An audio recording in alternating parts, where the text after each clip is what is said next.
So obviously we're here today talking about The Last Worker. How did this kind of first cross your desk? How did you come to be involved in it? Jörg, the creator and mad genius at the heart of it all, and I were going to do a movie, and the pandemic came, and then we are still going to do various other things, but he just was firing off in every direction. He told me about this clearly insane and unrealisable idea about a game, which didn't seem like any game I'd ever heard of.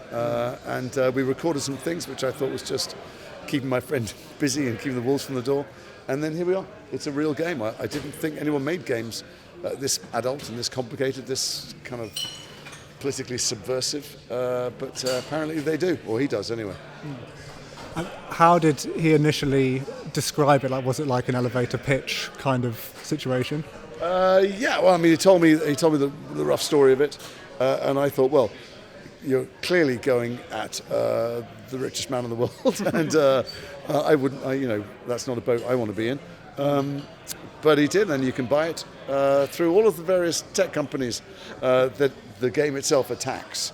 And he told me what it was about, and then who I will be playing, which seemed like an idea that just is not possible. A Liverpudlian jailbroken assistant bot who was foul talking and at every turn subversive and emotional and jealous, and just all of it seemed, frankly, like the rantings of someone who was off their medication. And was it, a pleasant kind of surprise for you to be up for that character? Because when I saw the list of people and kind of knew what the game was about, I was, forgive me, thinking, oh, Jason Isaacs, I assume is playing the evil master of the company, but you're in a very different role. Oh, that's because you're not familiar with the voice world. I played a million. I played Superman. I played as a voice. You can play anybody. I mean, as an actor, you can play anybody. And some of the antagonists I played, luckily for me, have become popular, or they're in very popular shows or films. But actually, I have a relatively varied back catalogue, and so I've played all kinds of things. One of the joys of doing voice work is you can play all kinds of characters. No, it wasn't. It's a surprise to play this character, not because of who I am, but because of who he is, who Skew is. Skew, first of all, is a Scouser. I don't know that there are any other Scouse characters in video games, but I don't know that there are any other. Calling it a game is an odd thing. It felt like a movie, but it's just a movie that you control the narrative, or you get to make various choices in the narrative. You can be forgiven for that, but for me it was just yet another reminder that as a voice you're free to, you're free to play a massive variety of characters. And one of the great joys of my working life has been doing work on microphones. Yeah. And I imagine. I'm, for instance, half of the voices in the original SimCity, and when you bought a laptop in the 90s, so you bought a computer in the 90s, it came with an Asterix CD-ROM, if anyone remembers CD-ROMs, and I was half of those characters too. Amazing. And specifically on this, was it a situation of you're kind of recording all your lines in isolation in a box kind of thing, or what was it like? That's a very good question. So we're recording in the middle of the pandemic.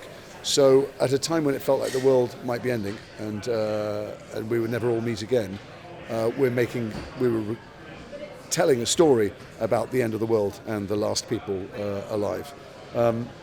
But unlike every other recording I've done, including animated movies which are meant to be based around the comedy banter, I was actually recording with Dari. He was in Iceland or America, or I was in different countries, but Jörg made sure that we were recording together, albeit remotely. And so, there was some human connection, and a lot of it was in lockdown. And I would be somewhere completely isolated in the back room of my house, isolated in a little soundproof box around my head, but making human connections across the world. So there was a kind of paradoxically, there was an echo of the themes of the game in our recording experience. And we made each other laugh. We wanted to make each other laugh because we needed it. Yeah. And what was it like trying to find a way into the character when, it's not only a robot, but kind of like malfunctioning robot like that? Like, what's your kind of take on it? It was easy. I mean, he's subversive. I'm from Liverpool. It's an accent that I've managed to hide for decades professionally, and so it was releasing the inner Scouse in me. But he's cynical and he's confused and he's desperate for human connection, and all those things are as true of me as they are as everybody else, and were amplified during the pandemic. And not only that, but Jörg is unlike any other creative, and certainly any other director that I've worked with. He's looking for trouble. He's mischievous. He's looking for things that are uncomfortable or unusual. And so he let Darry and I off the leash to find things. We recorded an awful lot more than ends up in the game, obviously. And that means that you just feel free to play. And you've touched on the kind of the setup of the game, of the story, of this kind of fulfillment centre type place, not unlike certain places that exist in real life and companies that exist in real life. Is that kind of quite refreshing for you, for something to be kind of so actively, I don't know whether you would call it like a satire of that kind of thing, or... Well, it certainly feels relevant. We all feel, and with the recent release of all the consumer-friendly chatbots and AI-generated text apps, surrounding it is the media saying this is just the beginning of the end of employment as we know it. So although it's a fulfillment centre, it's really, in some ways, railing against all of the kind of tech encroaches into our world, and how the massive change, a lot faster and a lot sooner than the Industrial Revolution wrought, how that's all coming, and how can we hold on to our humanity. But it's it's an adventure that has at its heart activism and revolution, so yeah, it did feel like it was brave in some strange way. And there's the paradox as well, the inherent contradiction. It's a commercial product. It's a game that will be sold through those outlets, through those portals that it's attacking. But you get to experience what it might be like to try and bring them down, to see them for what they are, and to recognize and find and seek out human connection. And so it has some value, just to giving us all perspective. And do you, in your life, have many kind of tech items that you're kind of talking to on a day-to-day?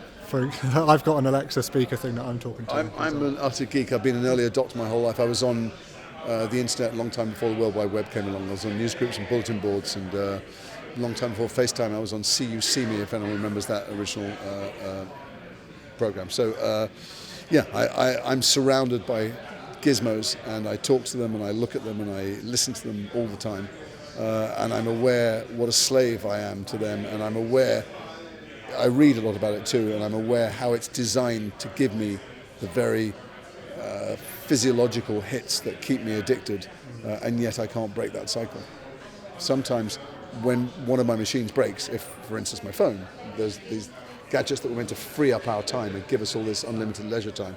If for some reason it's not working, or I lose it, or it runs out of battery, I can sense the panic in me, and at the same time I sense that parallel release and relief that comes from being unconnected to the world. And I wonder how soon the fashion for digital holidays will, if it will ever take hold, because I'm utterly enslaved. As are we all. Well, I'm very addicted. I've always been addicted. So I don't play video games, because when I did, I was one of those people who played Tetris and dreamt shapes. I dreamt blocks. I saw blocks, not just when I was sleeping, in my daily life. I knew I had to stop when I was looking at people and imagining how I could turn their background into shapes that fitted into the available space. And so I didn't need explaining to me when the new waves of technology came along in the 90s that it was designed in order to keep us from living our lives, because I'd already experienced that. Yeah.